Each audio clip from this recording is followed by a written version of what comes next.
A year-long investigation. Nothing? You won't even acknowledge I'm here. Secretive, stone-faced, silent.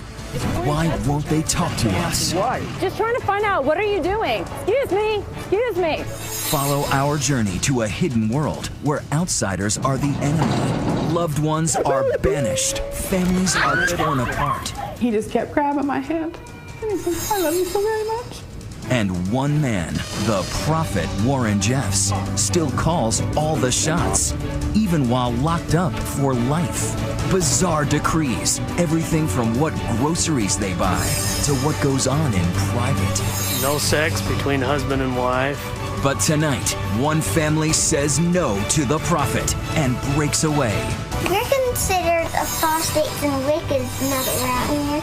Before their little girls are forced to be married off. I always worried that I would have a creep as a husband. Now, a haircut equals freedom. I want to have bangs and as short as her hair is. An 18-year-old can finally learn to read. Dogs. Close. Dogs. Good. But one staggering question remains. Will the real world be too scary? And the pull of the past force them back? Why do people stay when what you love the most is ripped from you? Breaking polygamy. Here now, Elizabeth Vargas. Good evening. On this day after Thanksgiving, when so many families are still together for the holidays, members of one community are dealing with the pain of being forced apart from their loved ones. Not by war or natural disaster, but by the bizarre orders of one all-powerful leader, their so-called prophet. The restrictions he places on followers are so severe that the sect has even been called the American Taliban. But ABC's Amy Robach got inside to uncover the secrets of the sect. Travel deep into the desert to the border between Utah and Arizona, and you will find a hidden world within modern America. No internet, no television, no contact with the outside world. For over a century, this has been home to the Fundamentalist Latter-day Saints, or FLDS Church. Sunsets and sunrise and clouds. That was like our life. We saw those things every day. You don't realize how much you take it for granted. Just like you was in a painting. I mean, that was cool beans. It brings back a lot of memories for sure. 18-year-old Willie Steed grew up in Colorado City, population 8,000. So you never knew you could find such gorgeous places in the worst of places to live. The people who live here are members of a radical splinter group of the mainstream Mormon Church. For decades, they have locked themselves away from the outside world. On the surface, life seems almost normal. Bro, where are you going? You gotta protect me. A father coaching his children on the finer points of an all-American sport. But sitting on the sidelines are two sister wives in this not-so-modern family. We're very different in personality, in character. To hear them talk about it, their polygamous lifestyle sounds almost wholesome. I would rather mop the floor and have the house perfect and the children all lined up. And Barbara loves to socialize. One likes to sew and one doesn't. Teamwork makes it light. There's a good phrase, many hands make light work. But behind this facade of normalcy is something you can't see. Every aspect of this family's life, who they marry, what they wear, even what they eat, is controlled by the man they call their prophet, Warren Jeffs. Obey the prophet when he speaks, and you'll be blessed. Disobey him, it is death. Warren Jeffs is no longer living in this community, but he is still in control from behind bars. New details about even more abuse young woman suffered inside the sacred temple of the church compound. Jeffs had over 80 wives, but he was sentenced to life in prison for the sexual assault of underage girls. Explosive audio tapes of Jeffs and his young wives talking during their sexual encounters were played during his trial. Spend a little time together, sitting in your chair with the ladies around, each touching you. During the 6 years since he was first arrested, 2020 has been reporting on the secrets of this sect. We were granted rare access inside the community and found, to our surprise, that his followers still have not left him. In homes, offices, on computers, and even cell phones, his presence is everywhere. We miss our prophet. Warren Jeffs. We know he's innocent and that we all yearn for his deliverance. The people believe Jeffs is God on earth, but when caught on tape while talking to his brother in jail, he seemed increasingly unstable. The Lord's still dictating. This is not a test. This is a revelation from the Lord God of heaven. ABC News began its investigation last year after Jeffs began issuing bizarre edicts to his followers. It started with an order to destroy all the children's toys. At home, then you couldn't have any toys. You couldn't ride bikes either, because he gave away all our bikes. I didn't even get a chance to ride mine before I gave it away. Every week there were new, strange directives from prison. Now it is down that you cannot eat corn. No sex between husband and wife. No touching between husband and wife. No kissing. And every woman that is out, you are now privileged to change your name to the word Jeffs, so that you're now reserving your body and your resources to Warren. He selected 15 men to father all the children in the community. If a woman wants to have a baby or whatever, she has to go to one of those 15 men. But then she has to have 2 other men with one of the 15 men in the room to witness. Anybody who thinks that Warren Jeffs' incarceration ended his rule in this community has no idea what they're talking about. He's in many ways more powerful because now he's martyred. But the most destructive and arbitrary dictate of all was his decision to banish hundreds of men, women, even children from the community. Even Warren Jeffs' brother Wallace has turned against him. Why are women cast out? Probably the biggest one is they're accused of killing unborn children through miscarriages. Since Warren took over, 500 to 600 men have been thrown out. Can you pay to stay? Yeah, money has a big part of it, but it's mostly giving of your wives and your family completely to Warren and letting him control them. Willie Steed's family was torn apart after Warren Jeffs banished his parents. What happens in your home and with your family and what happens to your loved ones is hell. He comes from a family of 38 children and 3 wives. His mother, Suzette, remembers the day when her husband was banished. He just turned to us and he says, I've been given my revelation, and I never thought this day would come, but I am no longer your father or your priesthood head. So I'm asked to leave and go far off to repent. You haven't heard from him at all? No. He told us, do not contact me. It'll be very detrimental if you contact me. You cannot contact me. Do not call my number. I will not have this phone anymore. Her husband had just been cast out by the church. There was no warning for what the church calls excommunication. He just kept grabbing my hand and he said, I love you so very much. Not long after her husband was forced to go, church leaders told Suzette that she too was cast out, but she refused to leave without her children. Why do you think your mom was asked to leave? Mom was one to ask questions. She wanted to know where her future was. And there was no future in that. And she knew it. Last January, fearing that the rest of the family would stop them, she and her 6 daughters secretly slipped out of the house. For the past year, we've been following the Steed family on their journey into modern America.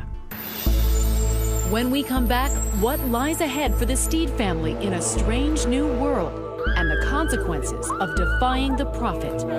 Make sure you're gentle with her.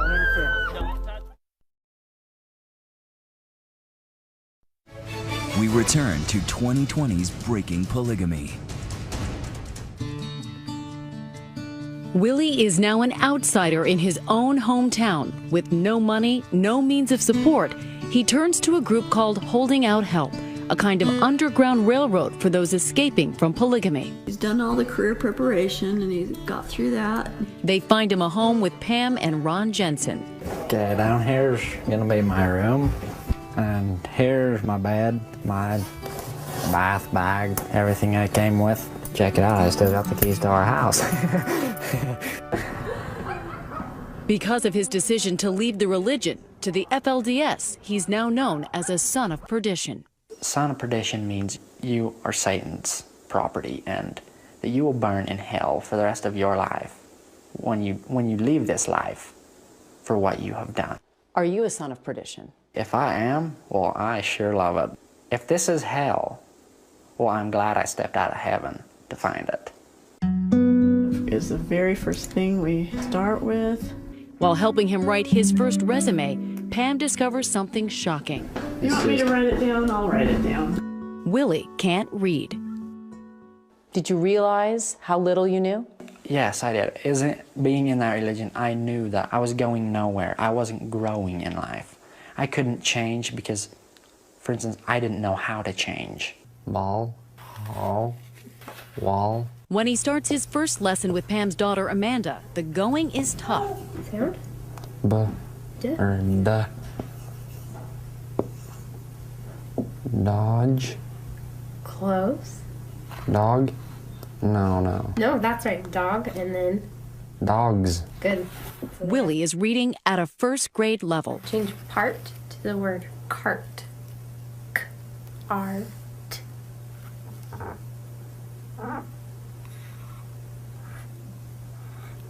I should have learned this when I was in first grade. This is good speed. You're doing good. According to Willie, most children in the FLDS get no more than a grade school education. If they want you to go to school, they'll pay for it. But until then, you're pretty well uneducated as far as anything goes. There's nothing anyone can do to help because the FLDS is protected by Utah's homeschooling law. Oversight of any family that homeschools their children is strictly prohibited. Carol Lear is a lawyer for the Board of Education. The local school has no right to go into the home or demand from the parents to see the curriculum they're using or teaching. So the Utah State Board of Education has no idea if parents are teaching the correct curriculum and how long they're actually studying or working as students. There's no assessment requirement. There is no penalty if the parent doesn't do that. Inside the FLDS, every textbook must be approved by Warren Jeffs. During a visit to their publishing plant in Colorado City, we were surprised to see women assembling history books about the Short Creek Raid, a government crackdown on the FLDS that happened in 1953. At the same time Willie is learning how to read, his mother and sisters are settling into another house provided by Holding Out Help. Willie's sister Suzanne talked to us about education inside the FLDS.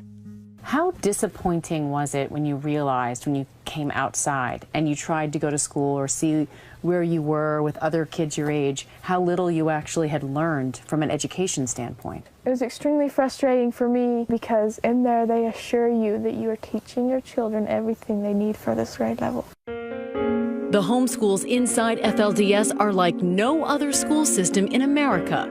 There, science and history are often fiction. They don't teach about the moon because they don't believe man landed on the moon. So you guys didn't believe that an astronaut had actually landed on the moon?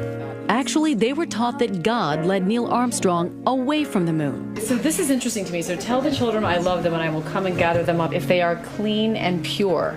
Warren Jeff's image is on every notebook. And when 15-year-old Gloria shows us her report card from homeschool, we see that religious studies were the top priority. We did priesthood history. You had to go through all their names like Joseph Smith, Brigham Young, John Taylor, John W. Williams, and Warren S. Jeffs.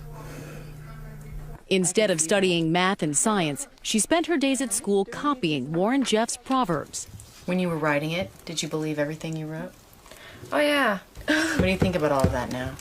Well, they were just lying to us. These days, Gloria's free to study what interests her, so she copies from the encyclopedia into what she calls her body book. AIDS, you get it through sex, and it's a terrible disease that they haven't found a cure for. Gloria never heard of AIDS until she left the FLDS, which made us wonder what else the FLDS censored from their people. Did you guys ever learn about the Civil War? Yeah, some of it, but it never really stuck. Do you know who Ronald Reagan is? Do you know how presidents are elected in this country? How? No. Have you ever heard of the Electoral College? They were taught that Warren Jeffs was the President of the United States. Did you guys ever hear who Santa Claus was? No. He's supposed to have a magical sleigh that visits all the children in the world. Well, he didn't visit us. It's been a month since the girls left Colorado City, and we were there with them on their first day of school. 11-year-old Ada is about to enter a new world. She's starting 5th grade. Ada, my lovely daughter, don't comb your hair. Today, she got up at dawn so her mother could comb her hair into those elaborate braids. Like the French braid because it helps her hair thicken up. Women in the FLDS never cut their hair. We were trained your hair is your crown, and you need to keep it up on your head. According to their teachings, they will need their hair in heaven. Women will be asked to wash and the man's feet as an anointing. And I want to do that.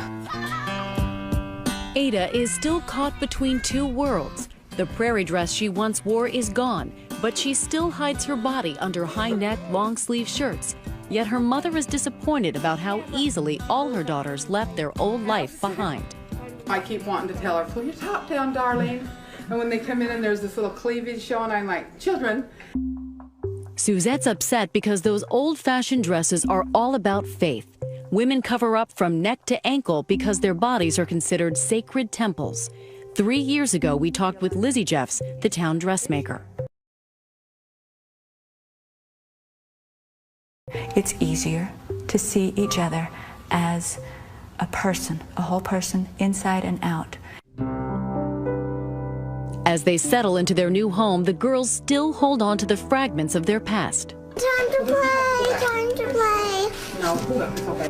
Within the FLDS, everything, even a simple game of cards, is based on the bonds of kinship.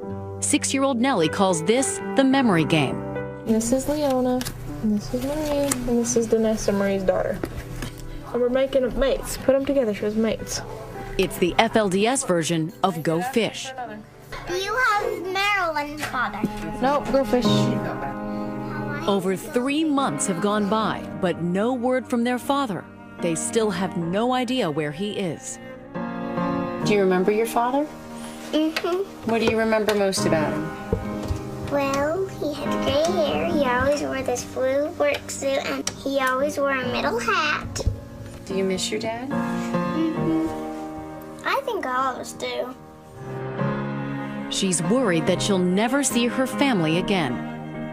We're considered apostates and wicked now that we're out here.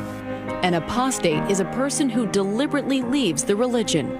So you're not allowed to talk to any of your old friends and family? Not really. How does that make you feel? I don't know. It makes you feel probably sad, huh? Mm-hmm. When we come back, the power of a haircut. We weren't allowed to cut our hair in the UL. It was considered wicked. How do you feel about being wicked today? Oh, it feels really great.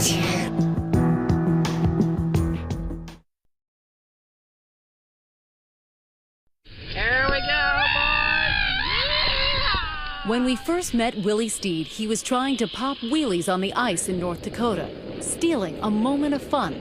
He was on his last construction job for the FLDS. Let's go, boys! Yeah! At the age of 18, he's already been working for 10 years. You're doing flooring, you're packing rolls of carpet. How many young boys are shipped off to work construction like you were? I could easily say over 1,000. I know contractors from around the area hate the FLDS because they can always underbid them, because they come in with an army of 40 young boys who are not being paid. For the children of the FLDS, childhood is a short season. Many start hard labor at an early age. When Oprah visited the compound, she was told play is considered unproductive. You're there to work, and they'll work you to the other end. Many boys get pulled out of grade school. They put in long hours, often 7 days a week with no pay. How many hours in a day would you work? At first it started at 7 and went to 9. It was incredible to see that as a kid you could do such slave labor. You saw a life of manual labor with no education and no way out. Yes. It's like you're under a wall that's just toppling on top of you, but you can't hold it. And the church and everything is just feeding that wall with weight.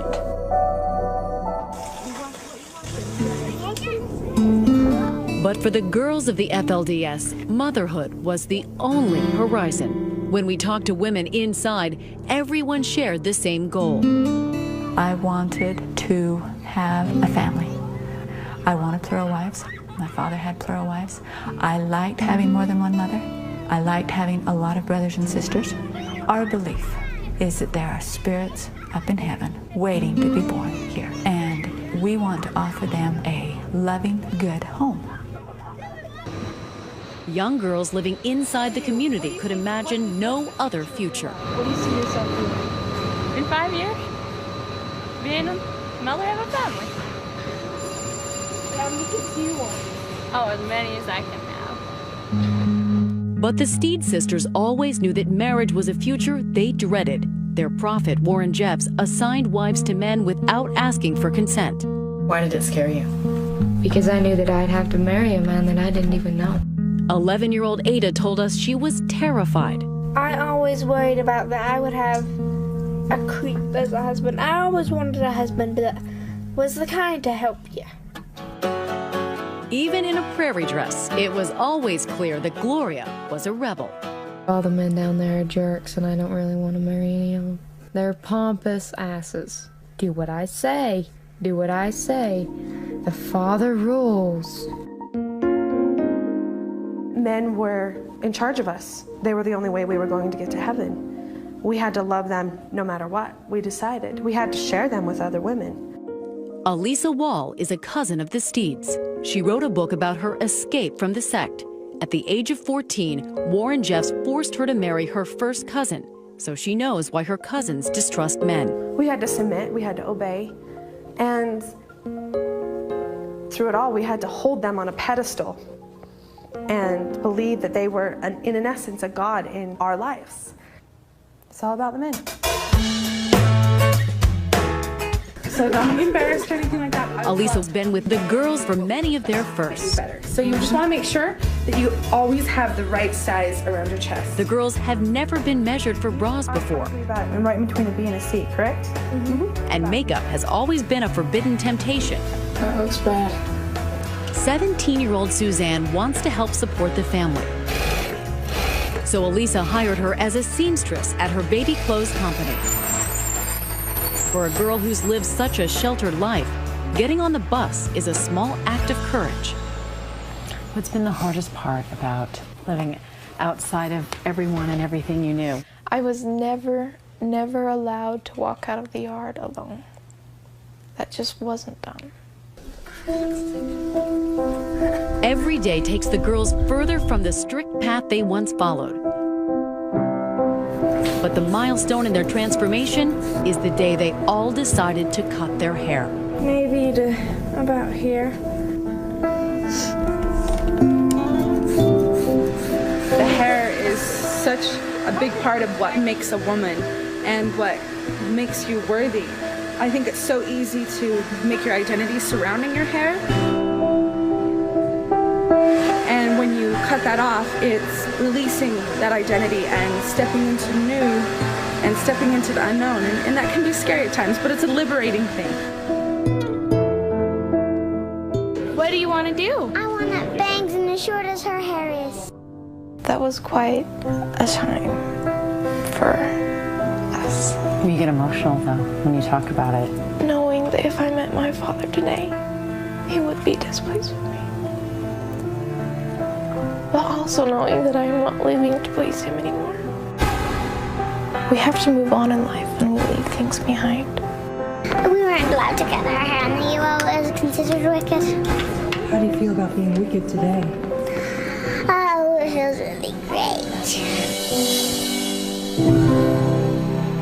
When we come back, after their taste of freedom, will their mother take it all away? My husband is a son of perdition right now. Do you think I'm okay? No. And that's damn wise. Can we ask you a couple questions? Just a simple question.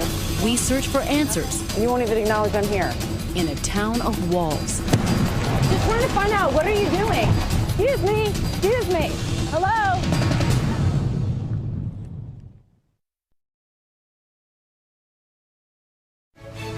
Once again, Amy Robach with Breaking Polygamy. After a year-long investigation of Warren Jeff's destructive edicts from behind prison walls, we traveled with Willie back to his hometown, looking for answers about who really runs this town now that their God on earth is behind bars. This is part of the FLDS? Yes, this is. He agreed to be our guide through this strange and clandestine world. Willie showed us the multi-million-dollar house Jeff's ordered his people to build for him while in prison. They said if we build it, then it would melt the bars or whatever in his jail and he would be released.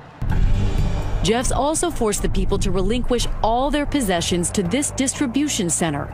It's under the control of his bishop. Here, even the most basic needs like food, water, even clothing are carefully rationed. Who decides what they can bring out and take home? The bishop and Warren. As we head towards the entrance, the massive doors begin to close.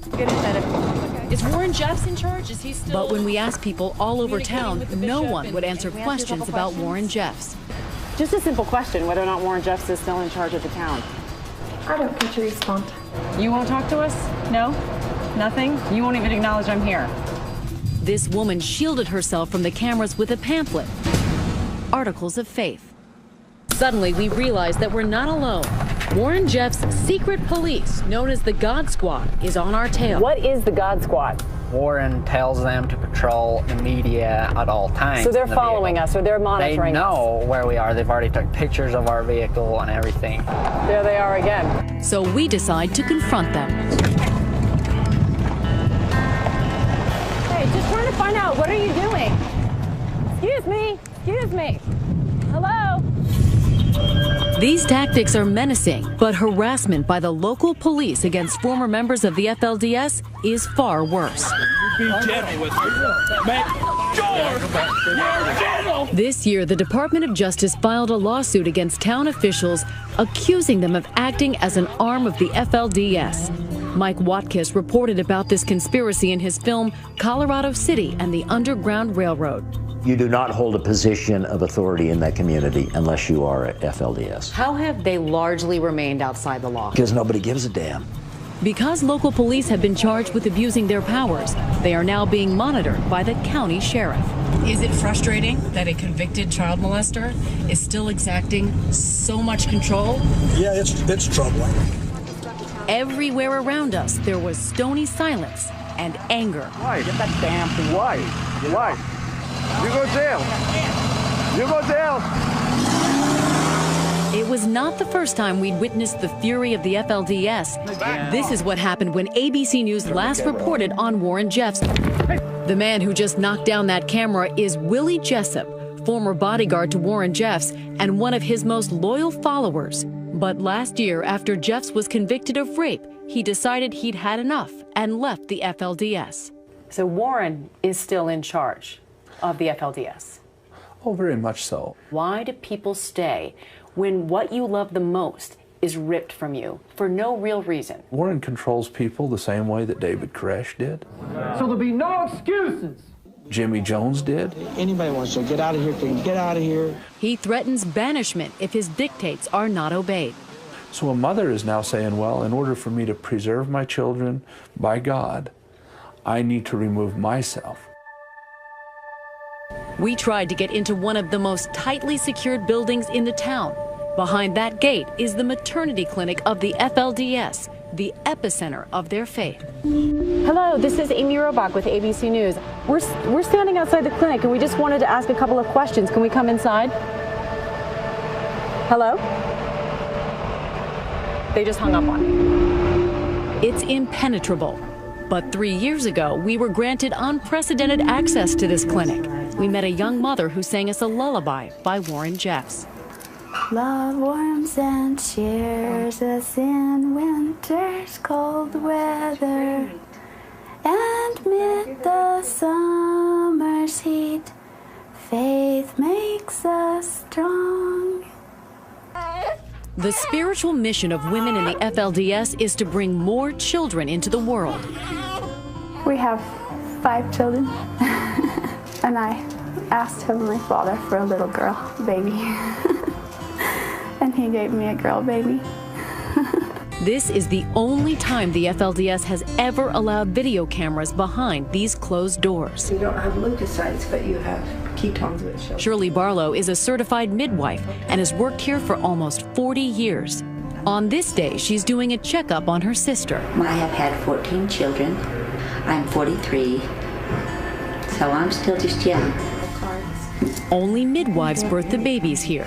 Actually, the gift that we have of bringing a special little baby into life is through Heavenly Father, and that's what brings us together.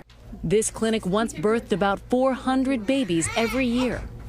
But that's over now. From behind bars, Warren Jeffs has banned all physical contact between married couples. As a result, the birth rate has now dropped precipitously. Every week we hear new reports of the insanity and the craziness that's going on. The mothers are losing their children and they're being given to other families. That 40 women were just kicked out. Families are just being torn in pieces. This is a severe human rights issue. The whole medical team was also ordered to leave the community, including Shirley Barlow. Can you open your mouth for me real big? And Miriam Holm, one of the few FLDS women with a master's degree, was also told to leave town. So you don't have doctors, medical professionals? None. There's not one left in this community. There's no such thing as a doctor. There's no such thing as a active midwife. No one knows how many families have been broken up by Warren Jeffs, but even his brother Wallace was not spared from that brutal purge. Warren broke up your family. Yes, and I filed a lawsuit against Warren to bring my family out of hiding so I could see them. What does put into hiding mean? They have places in different locations around the country that nobody knows where they are, so they can hide the wives and children from their husbands. I don't look at how I suffered. Really, the victims in all of this is the children. It's seeing their families being torn up, not having fathers, the mothers being cast out. It's the children who really are the victims in all this. For the Steed family, that price is clear. All that 11-year-old Ada has of her father is the photo that once hung on her wall. Makes you feel like he's still there. Does it help you to see that every day? Does it really help you? Well, good. I'm really glad that you had that. She hasn't heard from her father in 5 months, whose banishment prohibits him from having any contact with his family until the prophet brings him back. You can hold on to the good things. Okay. But Ada knows that if Warren Jeffs allows her father to return, he will make the family go back to the FLDS. I wouldn't go with him. I don't want to go back into it. Even if it does cause losing Dad, at least I have Mom. What makes you certain? Because I want to have a life. The conflict between family and freedom is tearing her apart. We're not supposed to be mad at him, but why did he do all that? Why did who do what?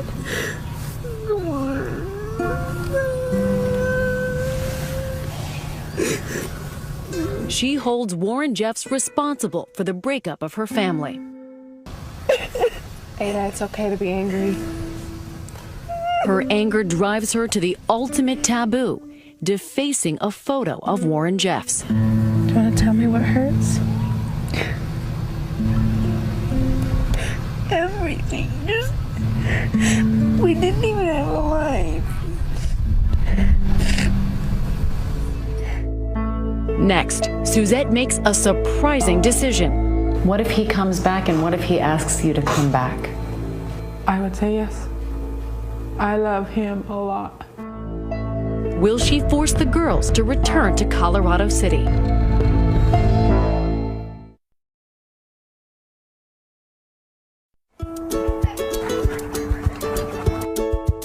been 10 months since Willie left Colorado City.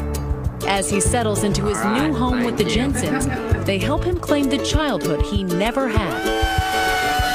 The thrill of his first ride on a roller coaster. The triumph of balancing on a waterboard. The brave new world of Facebook. What have you learned about yourself since leaving the FLDS? I've learned that I have the guts to stand up for myself. I learned that I can walk away from life and I can leave everything behind. Presents for the birthday boy. It's Willie's 19th birthday. Okay, so I have to read that. Okay, happy birthday. Soon. Son. With the help of his host family, he's made some progress in his reading. And so I say to Ron and Pam, thank you so much for being the parents that I didn't have. And I don't mean that rude in any mean way, but there's no way my parents in that religion could have given me what they've got. And now the only thing I want to do is turn around and help my family get that. After all, that's what family's all about. He makes a wish and has a dream. One day, do you want wife and children? Yeah. One wife or multiple wives? We'll stick with one. Even in the next life, I believe. As for his mother, she longs for the security of the home she once knew. So many things fuel us as humans. And with Suzette, I think for her, her fuel is something she left behind. The hardest part for her, the fading hope that her husband will ever return. What if he comes back, and what if he asks you to come back? I would say yes. I love him a lot. So he's the reason why you would go back? Yes, he is. But 2 weeks ago, crushing news when Suzette was told by friends still inside FLDS that her husband had made a decision. He chose the religion over Suzette and her children. He will never return to them. I don't think I'll ever lose that love. I just pray that he's well and okay. In that religion, you always understand that the husband puts his religion over you. Religion will always be more important than his wives or his children. Okay. Despite the heartache, Suzette sacrifices her love for her husband for the sake of her daughters. I have seen these girls blossom into something I didn't even know that they were. They were hiding themselves down there, their true selves. What makes a house a home is love, love, love. 8 to 5. Suzette's now found a job and is hoping to be able to someday buy a house. You proud of your mom? I'm very proud of my mother for what she did. She's a very strong woman in my eyes. But I'm very upset with my father for leaving us behind. And as a result of that, that hurts. But life is life. And in the end, Mom will be the hero. So that's what matters.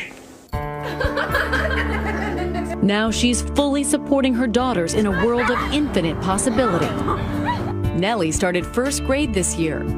I want to get my ears pierced really bad. You get to wear dangly earrings. And all the girls are flourishing at school. Oh, there's a C, A, B, B, A, B. Those are darn good grades. So in the eyes of all of your friends and some of your family members, you're damned. Yes. But you're laughing. Do you believe you're damned? I love being damned, but this is damned. But we wondered about the thousands of other people banished and isolated by Warren Jeff's regime of fear. Verily thus saith the Lord unto you, my servant Warren. I, the Lord thy God, am well pleased with these, my daughters, who are present with you at this time. So when does the power of Warren Jeffs end? Oh, if somebody could show us that crystal ball. He is their idol, and they worship him. And no other man can be a prophet until he is gone. But Mark Shurtleff, Utah's Attorney General, has come under fire for not doing enough. Unless you have a willing victim to come forward and to trust you and to be willing to testify against their abuser and against their prophet, you cannot successfully prosecute. As we left Colorado City, we asked Marilyn and Suzanne to revisit that road they took to freedom. This road led you to what?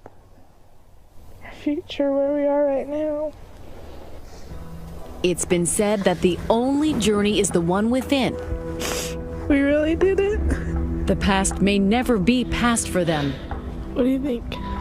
You want to finish this road? I want to start it.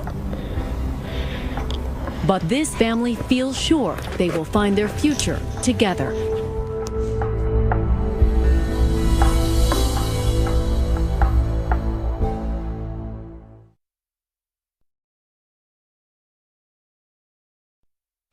That's our program for tonight, but stay tuned for Nightline after your local news. And we hope you continue to have a great Thanksgiving weekend with your family. I'm Elizabeth Vargas. For all of us at 2020 and ABC News, have a good night.